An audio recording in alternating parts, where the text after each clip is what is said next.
화성 연쇄 살인 사건의 유력 용의자 이춘재, 10건의 화성 사건 중 이미 범인이 검거된 8차 사건도 내가 했다. 자, 이런 자백을 했는데요. 이렇게 되면 만약 이춘재의 자백이 사실로 확인된다면 우리가 진범으로 알고 있던 사람은 어떻게 되는 걸까요? 이 문제 오늘 이슈 인사이드에서 짚어보겠습니다. 경찰 출신 박상윤 변호사 연결돼 있습니다. 자, 변호사님 나와 계시죠? 예, 안녕하십니까? 예. 자, 이춘재가 자백한 8차 화성 사건으로 돌아가서 좀 보겠습니다.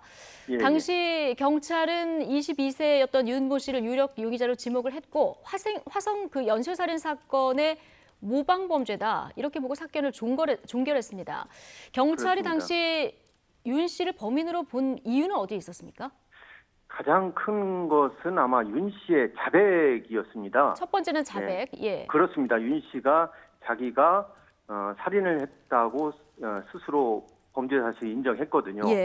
그 윤 씨의 자백을 보강할 만한 증거로서 그 윤 씨의 채모, 채모 8개에서 윤 씨의 직업을 그 특정할 만한 그 티타늄 성분이 들어있는 그 방사성 동위원소 분석법에 의해서 그 발견이 된 거죠.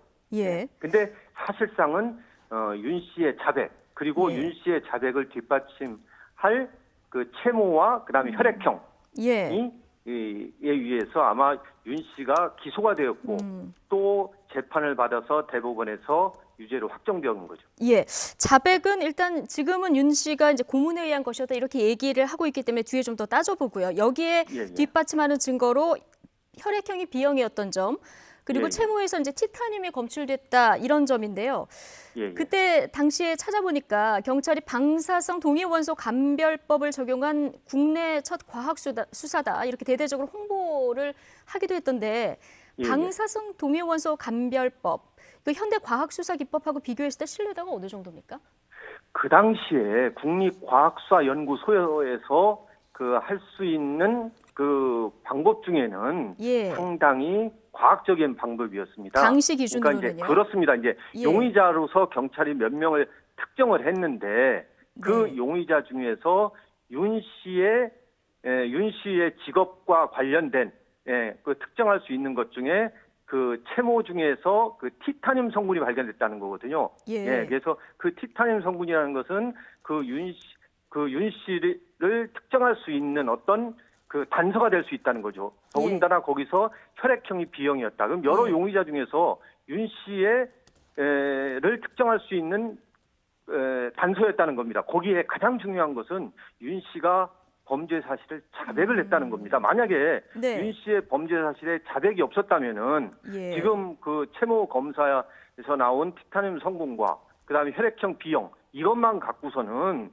윤 씨를 기소할 수는 없었다고 저는 생각합니다. 아, 그렇군요. 그런데 이제 당시 그 범인이었던 윤모 씨는 이게 이제 허위 자백이었다 얘기를 하고 있고 이춘재는 8차 사건을 내가 했다. 지금 이렇게 자백을 한 상황이 돼서 당시 수사를 했던 경찰이 굉장히 난감해진 상황인데 일단 우리 변호사님은 경찰 수사도 해보셨고 변호 활동도 해보시지 않았습니까? 이춘재의 자백의 신뢰성은 어느 정도로 보고 계십니까? 사람의 말은 바뀔 수가 있거든요. 그 자백은 예전에 이제 그 수사와 재판은 자백은 증거의 왕이라고 했습니다. 너무 자백에만 맹신해서는 안 되는 거거든요. 그러면 지금 이 사건을 가장 풀 수 있는 실마리는 그 당시에 그 채모에 방사성 동위원소에 의해서 그 티타늄 성분만 했거든요. 지금은 그 당시에는 유전자 분석 기법이 그 도입되기 전이었습니다. 그러면은 지금 만약에 그 국립과학수사연구소에서 감정을 하고 난 그 채모가 지금 8개 있다고 하는데 그 채모가 있다면은 지금 국립과학수사연구원에 다시 감정을 의뢰해가지고 거기에서 DNA를 볼 수가 있겠죠. 그러면 지금 이 사건의 해결을 풀 수 있는 것은 지금 그 당시에 경찰이 확보한 그 채모가 지금 어디 있냐는 겁니다. 변호사님, 티타늄 성분 계속 강조하시는데 이게 왜 중요한 겁니까?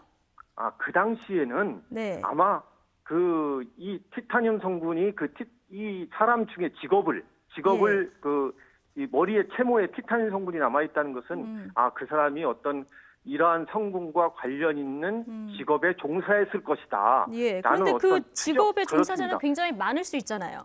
그렇죠. 근데 예. 그 당시에 경찰이 용의자를 한 몇 명을 추렸던 것 같습니다. 예. 예. 그 중에 이제 그 티타늄 성분과 관련된 직업을 갖고 있는 사람이 윤모 씨였고, 네. 또 가장 중요한 것은 윤모 씨가 범죄 사실을 자백을 했다는 겁니다. 지금 윤모 씨는 재판 과정에서 나는 고문에 의해서 자백을 한 것이다. 네. 예, 강압에 의해서 수사관의 강압에 의해서 자백을 한 것이다라고 부인을 하고 있거든요. 예. 예, 만약에 윤 씨가 그 당시에 이 자백을 안 했으면은 예. 과연 이 채모 검사에 의한 것과 혈액형에 의한 것 같고 이게 유죄 판결이 가능했을까? 그거는 아니라고 저는 생각합니다. 예, 어쨌든 경찰의 마지막 결론은 어찌 됐던 자백이 있었기 때문에 가능했다 이런 말씀을 이제 계속 주고 계신데요. 예. 지금 이춘재의 자백의 신빙성은 조금 더 우리가 이제 따져보기는 해야 되긴 할 텐데, 그런데 아까 말씀하신 대로 지금 진범으로 지목돼서 옥살이를 다 한 이 윤모 씨 같은 경우는 재판 과정에서도 내가 고문을 당해서 허위 자백을 했다 이렇게 주장을 했고요. 재판이 다 끝나고 이미 옥살이를 하는 중에도 한 매체하고 인터뷰에서 내가 억울하다 이런 얘기를 했다고 전해집니다. 자, 그렇다면 보통 진범이라면은 이미 끝난 재판에 대해서 이렇게 옥살이를 하는 중에 이런 주장을 할까 이런 생각도 들거든요.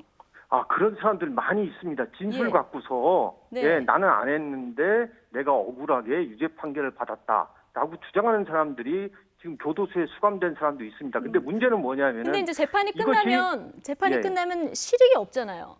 그런데도 이렇게 주장을 하는 부분은 어떻게 보시는지요?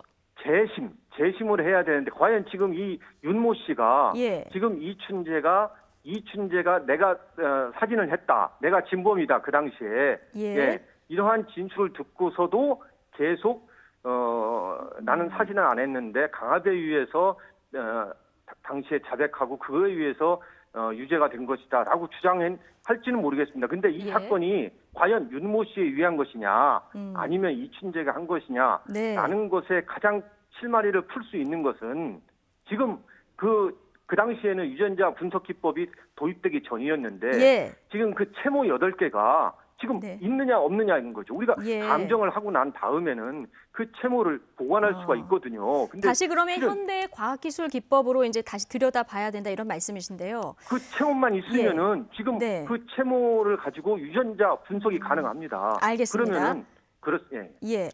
예. 자, 어쨌든 이춘재의 자백하고 윤 씨의 주장이 만약에 맞는 상황이 된다면 윤 씨는 억울한 그런 옥살이를 한 게 되는 거잖아요. 법적 그렇습니다. 구제책이 있는지도 좀 볼 텐데 지금 상황 정도로는 재심 청구가 가능한 상황입니까? 지금 재심 청구는 할 수 있는데 재심 개시 결정이 받아들이기는 지금 어렵습니다. 왜냐하면 예. 지금 진술뿐이 없거든요. 예. 지금 재심 개시 결정을 받아들이려면은 제가 아까 누누이 말씀드릴 바와 같이 지금 채모 그 당시에 국립과학수연구원의 많이 한 하셨으니까요. 채모가 어디 있느냐 이게 중요합니다. 예, 그렇죠. 개시 결정을 법원이 내릴지 이 부분이 불투명하다고 했는데 앞서 저희가 약촌 오거리 살인 사건 재심에서 무죄에 이끌어냈던 박준현 변호사하고의 그 녹취를 좀 들어봤거든요. 재심에서 다뤄볼 수 있다 이런 입장인데, 자, 서명 날인한 조서 있잖아요. 이게 이제 고문 가혹행위가 입증되면은 이 부분을 좀 주목해 볼 필요가 있다는 얘기인데 만약에 입증이 되면 이 조서가 무효가 될 수도 있는 겁니까? 그런데 그 고문과 가혹행위를 했다라는 걸 어떻게 입증을 하겠습니까? 지금 그 당시에 수사한 사람도 고문 가혹행위 없었다고 하거든요. 예, 이것이 고문 가혹 그 당시에 뭐 진술 녹화실에서 과연 이 자백하는 거를 갖다가 했겠느냐 이것도 의문시 되고요. 예. 그래서 지금 이 진술만 갖고서 이 진술의 임의성이 없다라고 해가지고 이거를 재심 개시 결정하기는 받아들이기는 어려울 것 같습니다. 지금 지금 가장 중요한 것은 채모입니다. 채모가 증거물이 지금까지 남아 있느냐 없느냐 이게 가장 중요할 것 같습니다. 아, 그렇군요.